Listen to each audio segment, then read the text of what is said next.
alive with sound. Engines rumbled in the distance. Speakers crackled with announcements. Children laughed, vendors shouted, flags fluttered in the summer breeze. The annual air show had drawn thousands. Families spread out on blankets. Veterans leaned on canes, their caps marked with faded units. Young couples carried cameras, eager for the perfect shot. Everyone had their eyes fixed on the sky. That was where the magic was happening. That was where thunder roared and fire painted trails across the horizon. No one looked down. No one noticed the woman in the middle of the crowd. She sat on a simple folding chair, hands resting in her lap. Her posture was upright, but not rigid, her gaze steady, calm. Her clothing was plain, nothing bright, nothing flashy. She wore no medals, no beans, no sign that she belonged to the spectacle in the sky. To the people passing by, she was invisible. A grandmother, perhaps, an aunt, a woman with no special reason to be there. The crowd did not wonder who she was. They had no time. Every few seconds, a jet screamed overhead, slicing the sky with sound so sharp it rattled rib cages. And with every roar, the crowd erupted, cheers, applause, gasps of awe. Yet through it all, she remained still. Her breathing was steady. Her eyes, following the aircraft, did not widen with surprise. They carried something different, something deeper, a kind of stillness that only comes from memory. But no one noticed. No one turned their head. She was simply another face in the sea. The announcer's voice thundered over the speakers. Ladies and gentlemen, please welcome the United States Air Force demonstration team. The crowd rose to its feet. Children sat on their fathers' shoulders. Cameras clicked in rapid bursts. The music swelled bold, patriotic, filled with brass and drums. Everyone stood. Everyone clapped. Everyone shouted. Everyone except her. She did not rise. She did not clap. She remained seated, her hands folded, her eyes fixed on the sky. It wasn't defiance. It wasn't disinterest. It was something else. A private gravity pulling her inward, away from the noise around her. If you had been close enough to study her, you might have seen the faint lines on her face, lines carved not just by age but by experience. You might have noticed the way her eyes stayed narrow when the jets passed overhead, not squinting from the sunlight, but from the weight of memory. You might have caught the way her lips pressed together, not in judgment, but in discipline, the kind that does not fade. But no one was watching her. They were too busy watching the sky. The jets screamed overhead in formation. 6 of them, slicing through the heavens with precision so sharp it looked impossible. The announcer's voice raced with excitement. The diamond formation, flying at just 18 inches apart. The crowd gasped, clapped, shouted. Some covered their mouths in disbelief. Some cheered until their throats burned. Children screamed with delight, waving their little toy planes. The woman sat in silence. She did not cheer. She did not clap. She simply watched. The air show rolled on. Engines thundered. Smoke trailed in white and red and blue. The announcer fed statistics into the crowd like fuel into fire. And still, she was unnoticed. The man sitting next to her barely glanced at her. He was too busy taking photos, zooming in on the formation. The family 2 rows down had brought a cooler of sandwiches, their children running in and out between the seats. The group of veterans nearby talked loudly about how it was nothing like back in their day, their laughter drowned by the next roar of engines. No one looked at her. No one asked. She was simply a body in a chair, silent in a world of noise. But silence carries weight. If you had been near enough, you might have heard her whisper, not words, not sentences, just a breath. A faint hum of memory, a sound of recognition. Because to her, the jets above were not entertainment. They were not a spectacle. They were not a thrill. They were something else. A reminder, a mirror, a reflection of a life once lived. The announcer's voice broke through again. Ladies and gentlemen, prepare yourselves for the grand maneuver. The opposing pass. The jets split into pairs. They roared toward each other from opposite ends of the field, engines screaming, contrails ripping across the sky. They closed the distance at hundreds of miles per hour, so close it looked like disaster was inevitable. The crowd held its breath. Children shrieked. Cameras snapped furiously. Mothers covered their children's eyes. And the woman simply exhaled. It was not fear. It was not relief. It was something quieter, something heavier, because she had seen this before. Not here, not now, but somewhere else. Long ago, in skies that were not painted for celebration, but for survival. The crowd erupted when the planes missed each other by inches. Streaming past in perfect symmetry. Applause thundered. Flags waved. The announcer's voice soared. And there it is, ladies and gentlemen. Precision at its finest. But the woman did not move. Her hands stayed folded. Her eyes stayed fixed. Her breath remained steady. Invisible. Unnoticed. Unknown. The sun climbed higher, burning into the afternoon. Sweat gathered on brows. Vendors called out, selling lemonade and cold soda. The smell of popcorn and fried food drifted through the air. The show pressed on, each maneuver more daring, each roar louder than the last. The crowd cheered as if their voices could compete with the engines. And she sat, still as stone, carrying her silence like a flag no one else could see. No one knew her story. No one asked. Not the man beside her. Not the children running through the rows. Not the veterans standing tall with trembling hands. No one knew what she carried inside. No one knew what the sky meant to her. No one knew the weight of her quiet presence. But soon they would, because the air show was about to shift. The music would quiet. The engines would fade. And out of the ranks of decorated officers standing near the runway, a general would step forward. And when he did, when he raised his hand, when he saluted not the sky, not the pilots, not the flag, but her, the world would stop. The crowd would freeze. And the woman, once invisible, once unnoticed, once thought to be ordinary, would become unforgettable. The sky was beginning to clear of smoke. The last trails from the jets hung like threads of silver and white, slowly unraveling in the late afternoon light. The crowd, still buzzing from the finale, clapped and whistled. Children jumped in excitement, waving their little plastic airplanes. Fathers wiped sweat from their brows. Mothers fanned themselves with folded programs. The announcer's voice boomed again, stretching the energy even higher. Ladies and gentlemen, let's give another round of applause to the incredible pilots who have graced the skies today. The audience obeyed, the sound rising like thunder. Feet stomped. Hands clapped. Voices cheered until it seemed the very ground shook beneath them. But in the middle of that sea of noise, the woman sat. Her hands still folded. Her eyes still fixed forward. Her silence unmoved. No one noticed her. Not yet.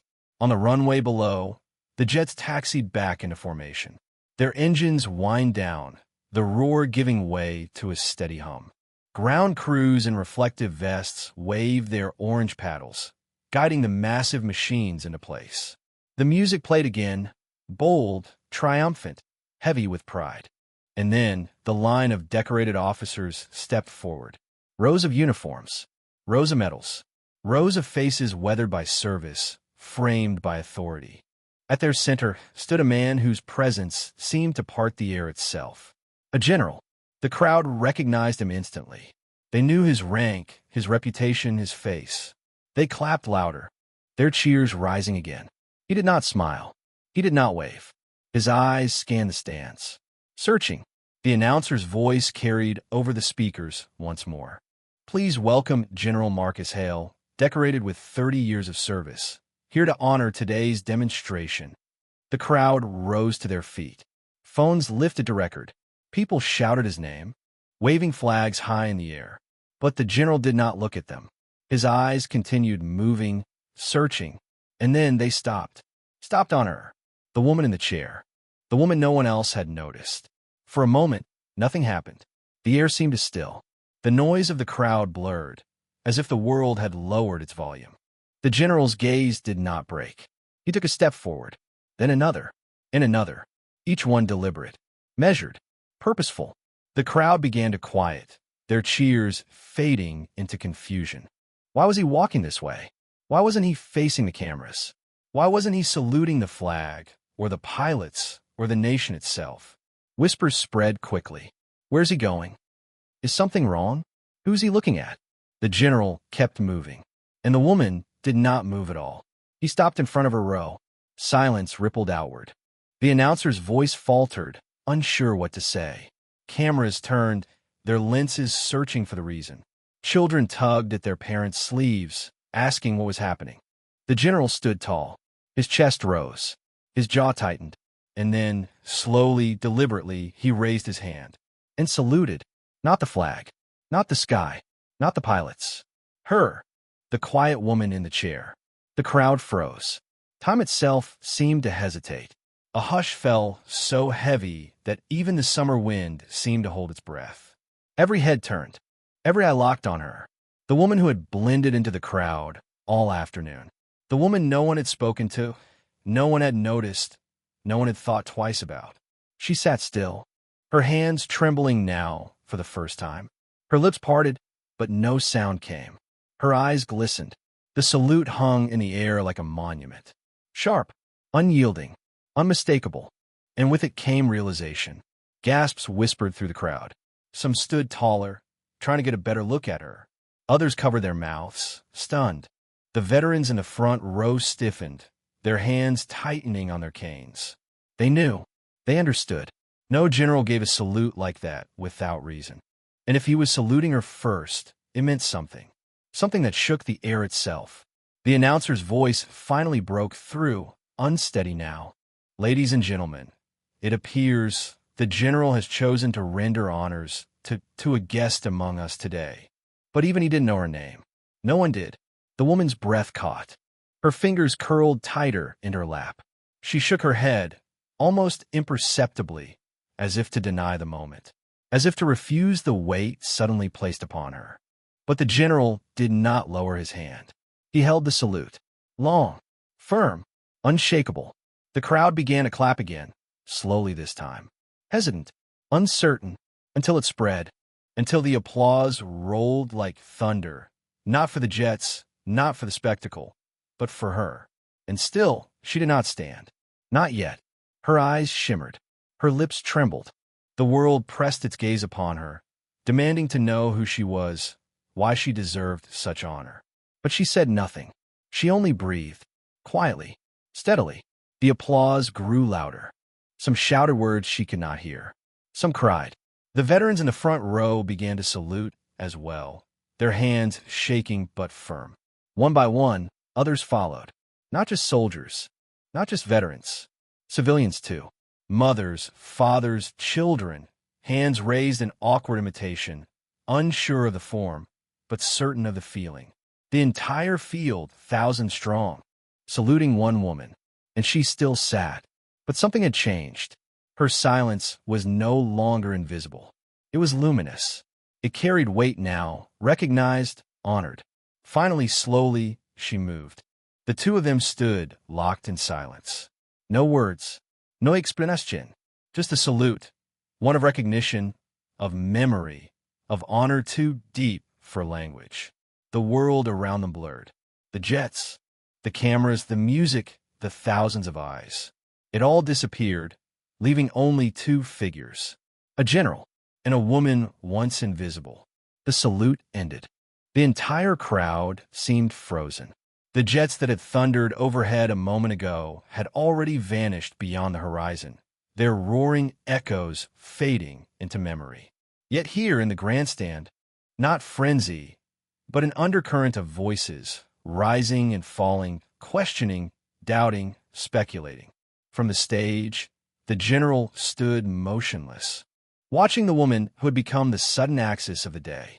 The announcer, who had been preparing to introduce the next formation, hesitated, microphone in hand. He glanced toward the general, as if waiting for a cue, but none came. The general's silence was its own command.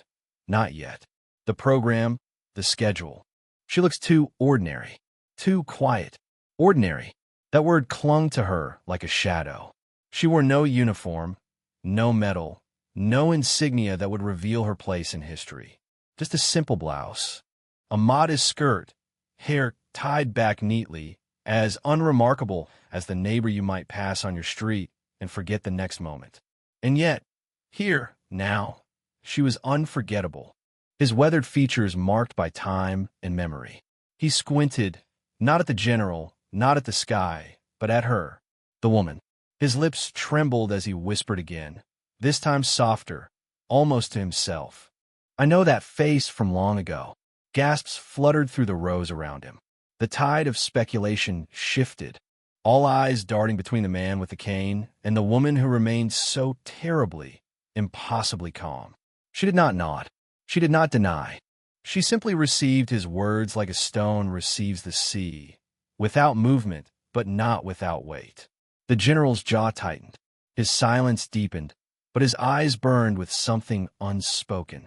Respect, yes, but also recognition. He knew, and he wasn't ready to share. Not yet. The salute had been his truth, delivered without explanation. But the crowd would not rest with half answers. "Tell us," a young woman shouted, unable to contain herself. "Who is she?" Others joined in. "Yes. Why her? What's going on?" "General, explain." The announcer's hand shook around the microphone, torn between duty and the swelling pressure of the crowd. He glanced again at the general, whose expression remained carved from stone. Finally, the announcer spoke, voice wavering. "Ladies and gentlemen, please remain calm. The program will resume shortly." But the crowd was no longer listening. The whispers had transformed into a current of voices, demanding clarity, demanding truth. The woman finally stirred. She shifted her hands, folding them together more tightly in her lap. For the first time, she lifted her chin, allowing the sun to strike her face fully. The light revealed lines etched deep by years of endurance, eyes carrying storms that had raged in silence. A child's small voice asked the question everyone else was thinking. Is she a hero? The silence that followed was almost unbearable. The woman closed her eyes briefly, as if remembering something too heavy to carry openly. When she opened them again, the air itself seemed to shift. She didn't speak. She didn't need to. Something in her presence told them, yes, and more. The salute still hung in the air. For a moment, it seemed as though the entire airfield had stopped breathing. The general's hand remained at his brow, frozen, unwavering, steady with a kind of reverence no one expected. And before anyone could make sense of it, before the announcer on the loudspeakers could resume his excited commentary about the planes circling overhead, before the brass band could strike another knot of patriotic music, silence pressed down over the crowd like a heavy blanket. 1,000 eyes turned, following the direction of that salute. And there, in a middle row of plastic folding chairs, sat the woman. She had not moved. Her posture was the same, hands folded lightly in her lap, her shoulders slightly curved as though she wanted nothing more than to remain invisible. Yet invisibility was no longer an option. The general had found her. The crowd had found her. And now, questions rose in a quiet storm. Who is she? A young man whispered, tugging at his father's sleeve. The father shook his head, though his eyes did not leave the scene. I don't know. Is she someone famous? Another voice asked behind them. But his eyes carried something different now. Not command, not authority, but memory and gratitude. The crowd leaned in. The silence deepened. It was as if every person knew, without understanding, that something profound was unfolding before them. Finally, the general spoke. His voice was low, reverent. Not the booming tone he used when addressing troops or ceremonies, but softer, personal. Ma'am, he said, and his throat seemed to tighten around the word. It's been a long time, because a general, decorated, disciplined, hardened by years of service, did not allow tears easily. Yet here he was, standing before an unknown woman, fighting them back. The whispers grew. Do you know her? Someone asked a man in uniform, sitting near the aisle. The man frowned, then his brow furrowed, as if recognition tugged at the edge of his memory. I'm not sure. The spectacle of flight. But what you did not expect, what none of you could have imagined, is the presence of someone far greater than myself. Someone whose courage was never broadcast. From the kind of honor you see pinned to my chest. She gave it all up, because that was the price of keeping the mission secret. Because her country needed her silence. Gasps broke out. The atmosphere shifted. Some covered their mouths. Others blinked rapidly, stunned. The woman sat still, her hands folded in her lap. Her face betrayed nothing but calm, perhaps even a faint sadness. She did not nod. She did not deny it. She simply let the words fall where they may. The general stepped closer to her. He removed his cap, holding it against his chest. His voice softened. "I was there," he said. "I was a young officer, terrified, inexperienced. She was the one who held the line. She was the one who carried the burden. I am alive because of her. Many of us are alive because of her. And though the world has forgotten, I could not. I never could. So today, with all of you as witnesses, I salute her, not as a general, but as a soldier who owes his life to a hero the world never knew." His words trembled at the edges, and for the first time that day, his stern expression broke. His eyes glistened. The crowd erupted, not in cheers, but in something deeper. Applause rose, but it was uneven, ragged, carried by emotion rather than rhythm. People stood. The applause subsided into a hush once more. Then, finally she spoke. Her voice was gentle, yet steady. "I was never alone," she said. "There were others, men and women braver than me, stronger than me. Some never came home. Remember them, not me." The crowd listened, riveted. No one moved. She smiled faintly, a smile touched with both sorrow and peace. "I only did my duty. That's all. Nothing more." Her words cut deeper than any speech the general could have given, because they carried the truth of humility, the kind that only those who have truly sacrificed can hold. The general bowed his head. "Then let us remember them. And let us remember you. For without you, there would be no us." The band, uncertain at first, began to play softly. Not the triumphant march they had rehearsed, but something slower, gentler, a hymn. The melody drifted across the airfield, carried by the breeze. Somewhere in the crowd, a child asked, "Mama."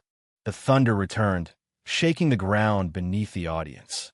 Yet even as the spectacle roared back to life, the people no longer saw only the machines. Their eyes, their hearts, kept returning to her. She had become the invisible center of the day. When the program ended, and the crowds began to disperse, small groups lingered around her. Some approached timidly, offering thanks. A veteran reached out and shook her hand. A young pilot snapped to attention before her, saluting with all the discipline he could muster. Each time, she gave the same quiet smile. Each time, she said only, "Thank you. But remember the others. Always remember the others." And then, as quietly as she had come, she rose and walked away. No escort, no spotlight, just a woman. Not for algorithms, but because you never know who might be waiting to hear a reminder that their quiet acts matter, that their invisible strength is seen, even if not by the world. Every like,